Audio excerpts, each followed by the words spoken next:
What's going on, guys? Jacob Two here in the new office. So I'm gonna go ahead and talk to you about cold calling versus cold emailing. Which is better for B2B sales? Stick around, you're gonna find out. By the way, if you want my free lead generation training document for cold email, you can grab it in the description down below. And I have one for cold calling as well. It's all about. It's really sick if you want to make cold calls. Comment down below if you want it. If I have enough people, I will submit it in the description for you to grab as well. But that being said, who am I? Why should you care? Well, I brought in 7 figures of closed business from cold email specifically, and now I'm building out the sales team at Service Bell, the sales development team specifically, mostly driven on the back of cold calls. I've made probably 4 or 5,000 dials out of this headset in the last few months, and I've booked probably dozens or hundreds of meetings by now, closed lots of customers. So I know a thing or two about cold calling and cold email, and I want to share with you my thoughts. So, the answer you're looking for is probably, not what you're wanting to hear, but really the answer is it depends. It depends on a few things. I would say number one, it depends on primarily where your customers hang out. And two, are you good on the phone or not? The perks of cold email, right? The perks of cold calling is that you can reach your customers directly. You can get right in their inbox or right on the phone with them, and you wouldn't necessarily be able to get their attention if you're doing Facebook ads, for example, especially if you have like 500 companies you can work with, right? You have a very targeted market, you have enterprise sized deals. You can't close deals with Facebook ads. You have to reach out to these people. So what's better? Should you cold email or should you cold call? Well, it depends.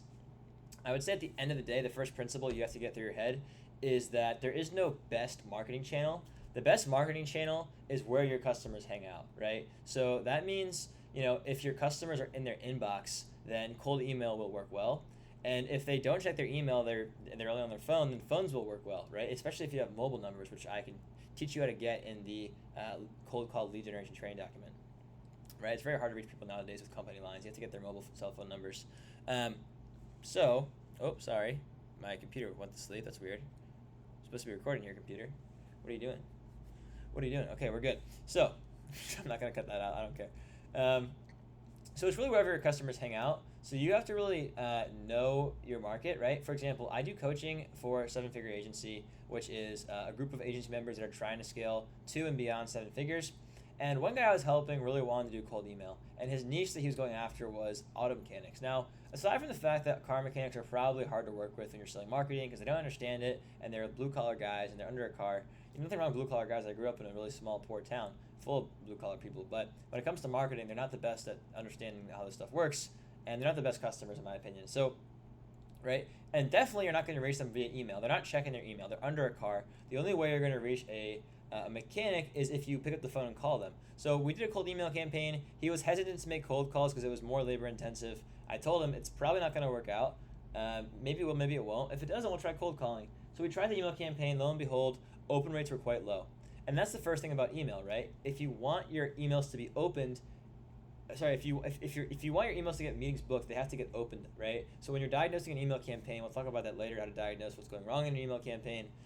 The first thing you look at is open rate. If your message is not being received by the right audience, you're never going to book meetings. So if you're emailing a niche that doesn't open their email, cold email is not going to work, right? So you have to think that through. On the other hand, cold calling is great. I just coached a guy today who is selling to martial arts gyms, and he said that when he calls them, like 30% of the time, the owner just answers the phone. Like, he has an insanely high reach rate, but he doesn't know how to cold call. So I'm coaching him through scripts, how to handle objections, how to take a person on the phone and turn them into a meeting, right? But you have to understand, like, that's an insanely high reach rate. That's super high. Why would you not cold call them? So I would say it depends on the niche. You have to figure out, number one, where are your customers hanging out? Are they checking their email? If yes, email will crush. If no, then it won't crush.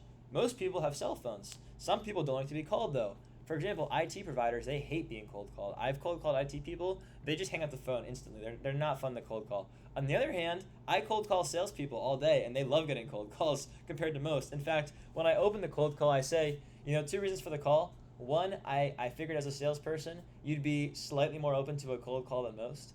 And two, I think I can help your team book more meetings. Can I tell you how? So what did I just do there? So with an upward inflection, playful tonality, I made a joke about me cold calling a salesperson. And they're salespeople. They love it. They get it. Like, they make cold calls too.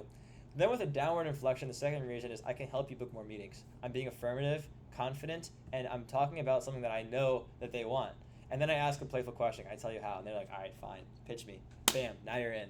So cold calling works great for that. You have to know your market. You have to know your strengths and weaknesses. What do I prefer? If I could pick one or the other, it's a tough question. It's a really tough question. I think right now, these days, I'm doing more cold calling because you really can't beat the quick response of picking up the phone, having human connection with the other person.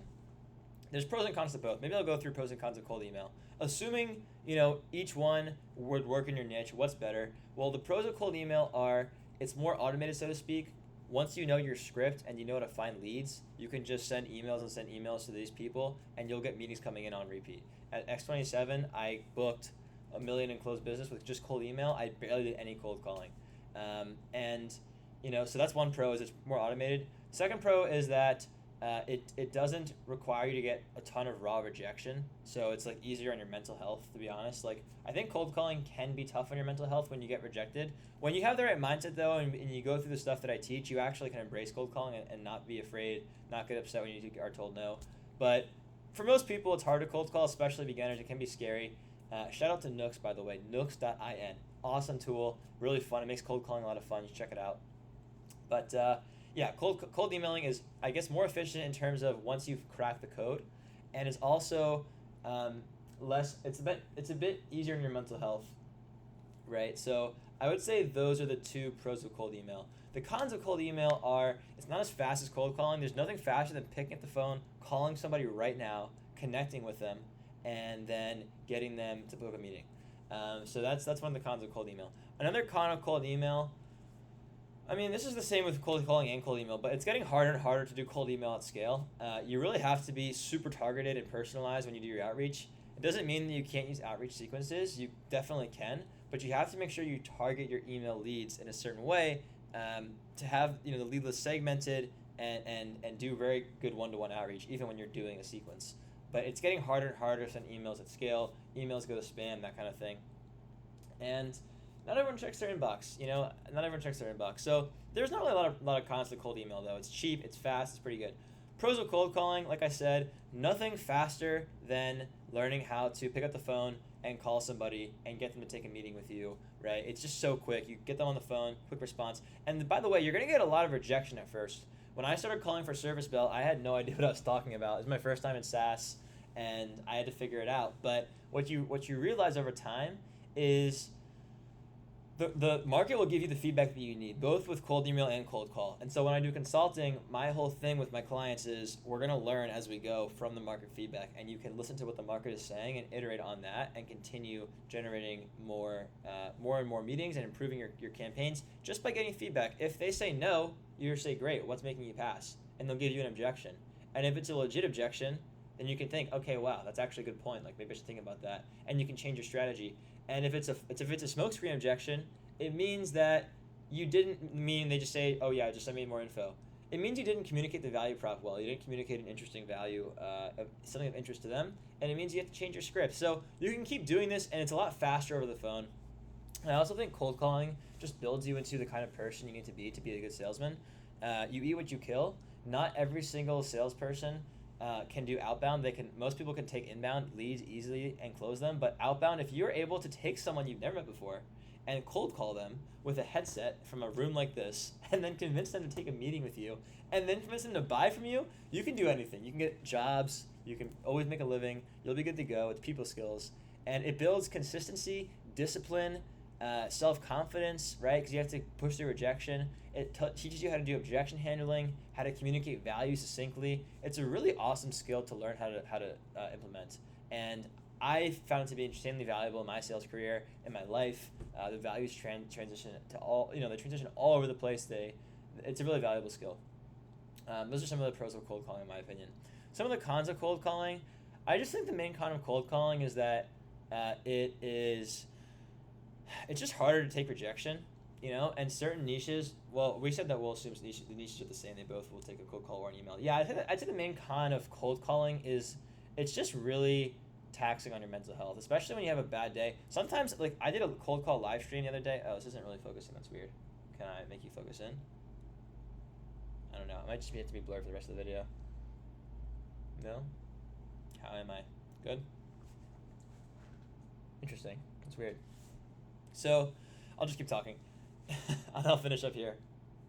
I did a cold calling live stream yesterday. 300 people were watching. I was cold calling on the phone. I had a blast with some friends. Had a great time. And it was a lot of fun.